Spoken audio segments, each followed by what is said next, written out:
Hello and welcome back to another DIY video. Before we get started, make sure you give me that thumbs up to help with the YouTube algorithm. Don't forget to subscribe to the channel on the bottom right hand corner.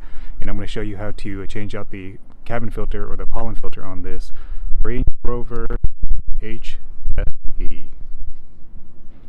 So for this DIY you actually shouldn't need any tools at all. It's going to be in the passenger side, so open the door. You just need full access to your lower glove box right here. This is the cabin filter that I'm going to go with. You can pick whatever you want, but let's get started. To start, open your glove box.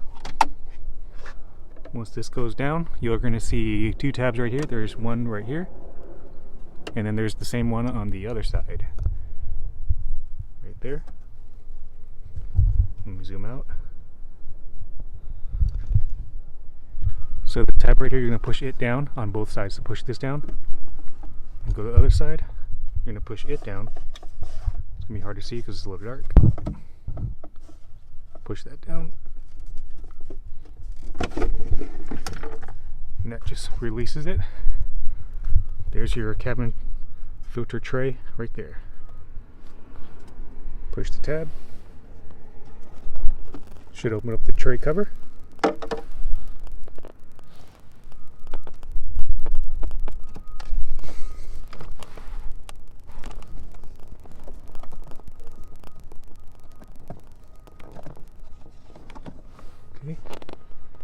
Notice the airflow arrow, it's pointing downward, so just make sure to follow that same orientation.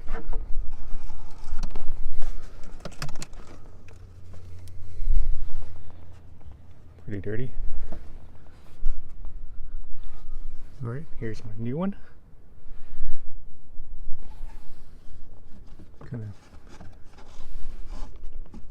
of make sure it fits back in there. Airflow arrow going down. Yep. Well, I'm gonna put all this back up, but that's pretty much how you do it. It's pretty easy. So I'm gonna go ahead and wrap up the video. Make sure you give me that thumbs up to help the YouTube algorithm. Don't forget to subscribe to the channel, and I'll see you in the next one. Thanks.